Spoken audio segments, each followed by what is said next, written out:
മലയാളി വാർത്തയിലേക്ക് സ്വാഗതം. പൊതു തെരഞ്ഞെടുപ്പ് പടിവാതിലിൽ നിൽക്കുമ്പോൾ വികസനത്തിനൊപ്പം ജനക്ഷേമവും സമന്വയിപ്പിച്ച് രാഷ്ട്രീയ നിലപാട് പ്രഖ്യാപിക്കുന്നതാകും ധനമന്ത്രി നിർമ്മല സീതാരാമൻ ഫെബ്രുവരി 1 അവതരിപ്പിക്കുന്ന ഇടക്കാല ബഡ്ജറ്റ്.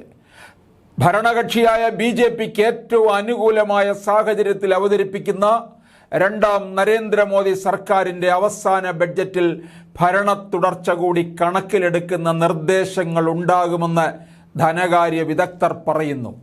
കാർഷിക ഗ്രാമീണ അടിസ്ഥാന സൗകര്യ വികസനങ്ങൾക്ക് കൂടുതൽ പണം അനുവദിക്കുന്നത് മുതൽ ഇന്ത്യയെ പുതിയ ഉൽപാദന ഹബ്ബായി മാറ്റാൻ ഉതകുന്ന സമഗ്രമായ നിർദ്ദേശങ്ങൾ ഉണ്ടാകും.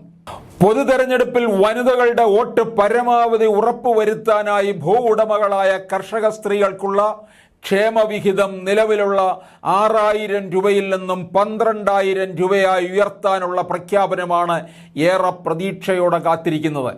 വനിതാ ശാക്തീകരണത്തിന് ഊന്നൽ നൽകുന്ന വിവിധ നിർദ്ദേശങ്ങളും ബഡ്ജറ്റിലുണ്ടാകും. കാർഷിക ഗ്രാമീണ മേഖലകളിലെ ഉൽപാദനക്ഷമത ഉയർത്താനും വിപണിയിൽ കൂടുതൽ പണമെത്തിക്കാനും ലക്ഷ്യമിട്ട് ഭക്ഷ്യ വളം സബ്സിഡികൾ കൂട്ടാനും ബഡ്ജറ്റിൽ നിർദ്ദേശമുണ്ടായേക്കും. ദാരിദ്ര്യ വിമുക്ത ഇന്ത്യ ലക്ഷ്യമിട്ട് സൗജന്യ ഭക്ഷ്യധാന്യ പദ്ധതി 5 വർഷം കൂടി നീട്ടാൻ നേരത്തെ മോദി സർക്കാർ തീരുമാനിച്ചിരുന്നു. ഉന്നത വിദ്യാഭ്യാസ രംഗത്ത് സമഗ്ര മാറ്റങ്ങൾ ലക്ഷ്യമിട്ട് നിരവധി പ്രഖ്യാപനങ്ങൾ ഇടക്കാല ബഡ്ജറ്റിൽ ഉണ്ടാകുമെന്നാണ് പ്രതീക്ഷിക്കുന്നത്. കേന്ദ്ര സർക്കാരിൻ്റെ പുതിയ വിദ്യാഭ്യാസ നയത്തിൻ്റെ ചുവട് പിടിച്ച് ലോകത്തിലെ മുൻനിര വിദേശ സർവകലാശാലകളെ ആകർഷിക്കുന്നതിൻ്റെ ഭാഗമായി രാജ്യത്തെ നിക്ഷേപ സാഹചര്യം മെച്ചപ്പെടുത്താൻ നികുതി ഇളവുകൾ അടക്കമുള്ള ആനുകൂല്യങ്ങളും ധനമന്ത്രി മുന്നോട്ട് വച്ചേക്കും. വിദ്യാഭ്യാസ രംഗത്ത് ഇന്ത്യയെ ആഗോള സൂപ്പർ പവർ ആക്കാനാണ് മോഡി സർക്കാർ ലക്ഷ്യമിടുന്നത്. വിദ്യാഭ്യാസ വായ്പകളുടെ പലിശയ്ക്ക് സബ്സിഡി അനുവദിക്കണമെന്നത് വിദ്യാർത്ഥി സമൂഹത്തിൻ്റെ ദീർഘകാല ആവശ്യമാണ്.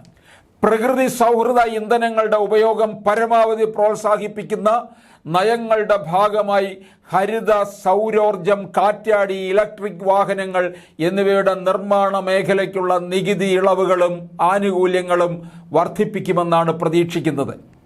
പൊതുതെരഞ്ഞെടുപ്പ് അടുത്തിരിക്കുന്നതിനാൽ വ്യക്തിഗത കോർപ്പറേറ്റ് നികുതി നിരക്കുകളിൽ ഇടക്കാല ബഡ്ജറ്റിൽ മാറ്റം വരുത്താൻ ഇടയില്ലെന്ന് ധനകാര്യ വിദഗ്ധർ ചൂണ്ടിക്കാട്ടുന്നു.